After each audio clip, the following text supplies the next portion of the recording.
Hi, and thank you for being here. It's probably the hardest video I'm ever gonna have to make, and one that I never thought I'd be making. But anyway, here goes.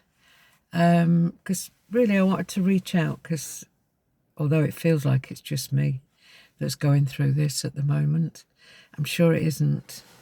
I'm sure there's a whole load of us out there grieving and trying to survive and breathe and put one foot in front of another. So I figured I'd make a video and try and reach out to people. And sorry, take my glasses off. Right, where do we start? Hey, where do you start with this? Okay. For me, it was 3 weeks ago, 3 weeks today. And that's the last time I made a video, which I put on TikTok.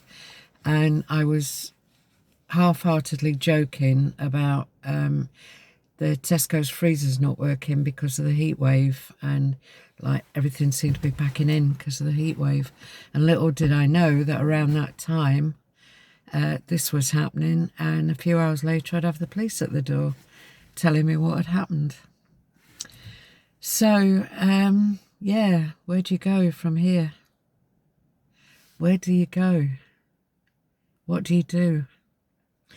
For me, no 2 days are the same, no 2 hours are the same, are they? I might sit and watch a television programme and momentarily forget, and then it all comes flooding back. It's just the strangest thing for any of us to go through, really. I think it's safe to say that life is never going to be the same. And you're always going to carry this pain around with you. That's never going to go. Maybe we just get used to it. So I'm actually at the cemetery because I've just been and put some flowers on my mum and dad's grave. My mum died less than 2 years ago, and I thought that was bad enough. And I was just kind of coming to terms with that, and then this happens. But anyway, I don't want this to be a tearful thing, although it's a tearful subject.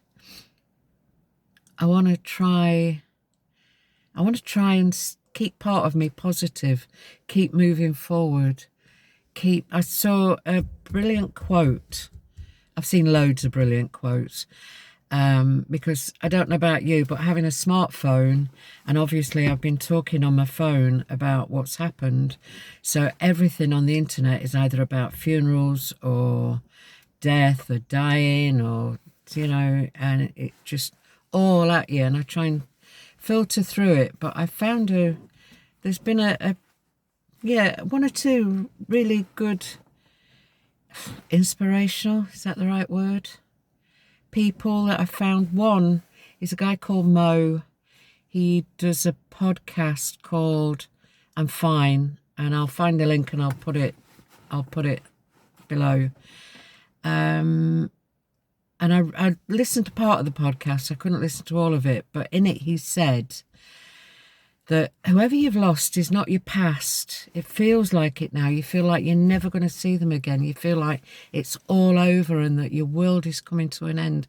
But they are not your past. I'm not quoting him word for word, but this is what he meant. This is how we feel, that person is now in your past and you're never going to see them again. But they're not. They're your future, because we are going to meet up again. They are there, wherever there is, they are there waiting for us. And I think that's what we have to cling on to. I don't know, it's not a religious faith, although I was brought up in the Catholic religion, but it's a spiritual faith of knowing that we are going to meet again. My mum, my dad, my son, aunties, uncles, everybody that I've lost, even my dogs, we are going to meet again. And I know this, and I have to remind myself of this, that it's not all past, it's not final. We are going to meet again. And so I think that's one message that I wanted to get across in this video. Please don't think it's final, because it isn't. However long it takes, we are going to meet again. I know we are. I've always had that faith. Always. I guess I've always been a spiritual kind of person. And I always have to cling on to something positive, because this just can't be it. This can't be it, and then you die. I mean, think about it. Our souls are energy, aren't they? You can't kill energy. The physical body dies, and that's what we're going to miss. But I do believe that they are there waiting for us, maybe even walking alongside us, looking after us.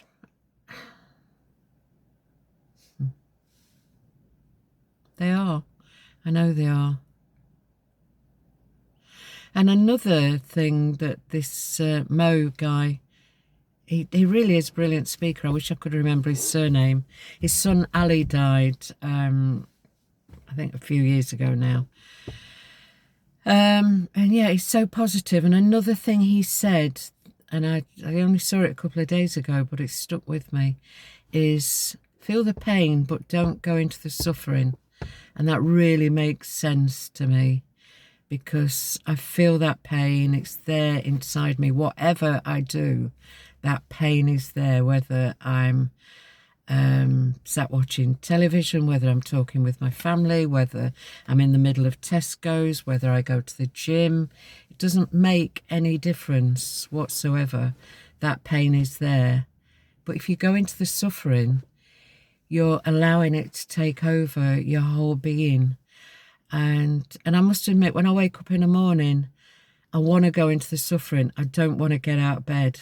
I want to just lay there and just wallow in it. But, you know, what does that achieve? If tears could bring them back, all our loved ones would be back with us, wouldn't they? All our loved ones. So crying just doesn't help.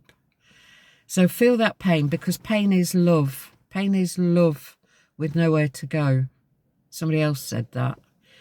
And it's true. Pain is love with nowhere else to go. So carry it with us, because that is our love that we feel for the loved ones that we've lost. And we'll keep that with us. We'll keep them all with us until the day that we're going to meet up again. And that's the way I look at it. I'm sat outside the church where I've just worked it out. About 100 years, well, no, roughly about 100 years ago, my dad was born. So about 90 years ago, he would have stood in the doorway just opposite me. He was a choir boy. And yeah, I've got a beautiful photo of him with his brother. And yeah, it kind of reminds you that, I mean, that was then, this is now. Life goes on, doesn't it? Even when they're not here with us, life goes on. And that's what we have to cling on to. That hope, that reminder that life goes on. And we have reasons for going on, whether it's, for me, it's the rest of my family.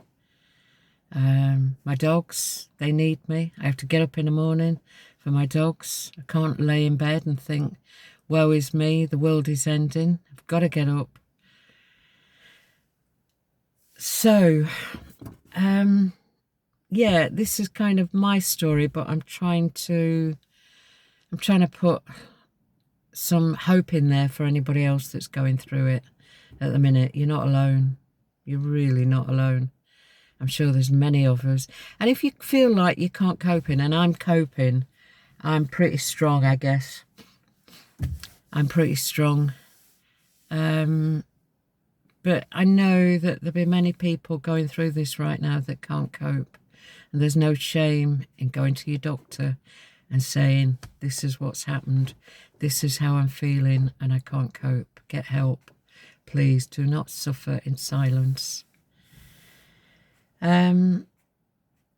Message me if you want to put a message. Tell me how you're feeling. I will answer anybody that comments. And I wish you all the love in the world. I really do. All the love and positive feelings and healing, and just all the love and best wishes in the world. Stay safe. Lots of love. And I'm going to do more of these.